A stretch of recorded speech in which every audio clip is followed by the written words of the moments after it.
Assalamualaikum warahmatullahi wabarakatuh.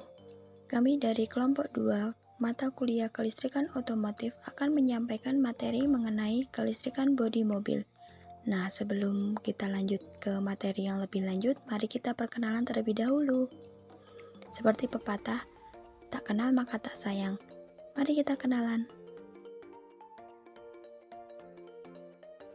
Nah, yang pertama ada Ananda Guntur dengan NIM K2519006.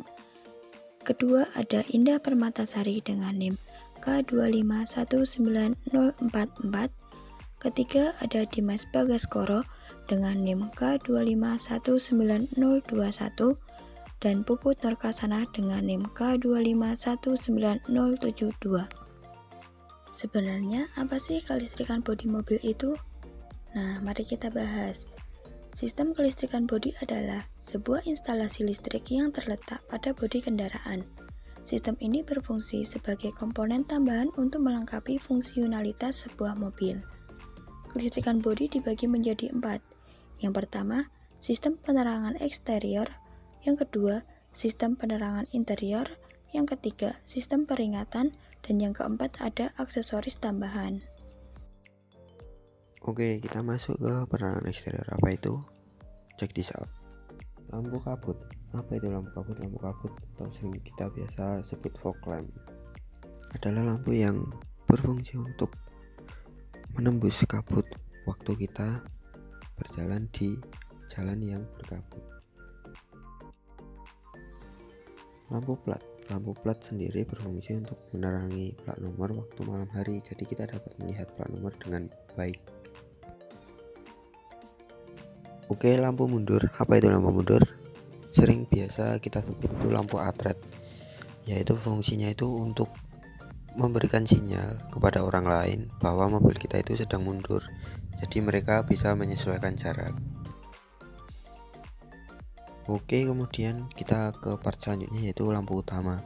Nah, lampu utama ini adalah jantung dari semua lampu. Karena apa? Karena ini untuk menerangi jalan kita baik di malam hari ataupun siang hari.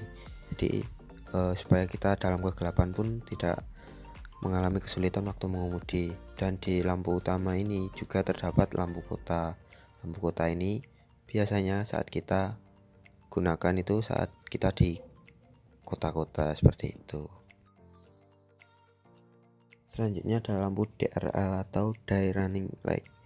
Itu biasa kita gunakan ketika siang hari. Jadi kita saat siang hari, saat pengemudi banyak yang mematikan lampu utamanya, di sini lampu DRL memiliki peran penting untuk memberikan sinyal kepada pengemudi yang lain agar mereka dapat menjaga jarak dengan mobil yang kita tumpangi.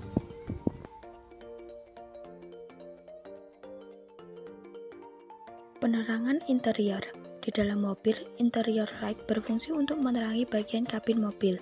Meskipun berfungsi menerangi kabin, lampu interior tidak dibuat dengan intensitas cahaya yang terang. Nah, mengapa demikian? Lampu ini agak redup karena apabila dibuat terang akan mengganggu pandangan pengemudi di belakangnya. Nah, seperti yang tertera di dalam video tersebut, ada 2 tombol yang berfungsi untuk mengatur penerangan di dalam mobil. Dan itu kegunaannya yang pertama itu untuk mengatur brightness. Nah, itu untuk mengatur kecerahan, redupnya seberapa, cerahnya seberapa, gitu bisa diatur melalui tombol tersebut. Dan nanti tombol satunya itu berfungsi untuk mengubah warna. Nah, di situ tadi dalam video ada beberapa warna pilihan dan itu bisa dipilih sesuai kesukaan dan tingkat kecerahannya juga bisa diatur sesuai keinginan.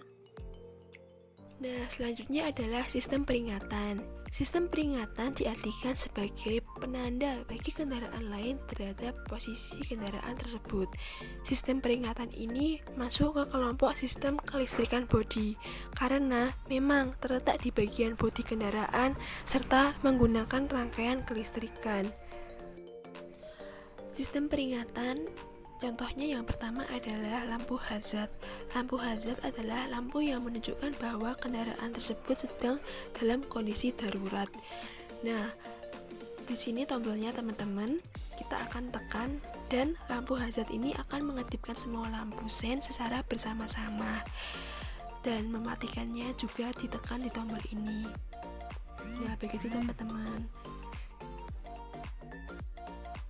Yang kedua ada lampu sen. Lampu sen ini digunakan untuk memberi isyarat ke pengguna jalan lain bahwa kita akan belok ke salah satu arah. Dengan demikian, potensi miscommunication tidak terjadi.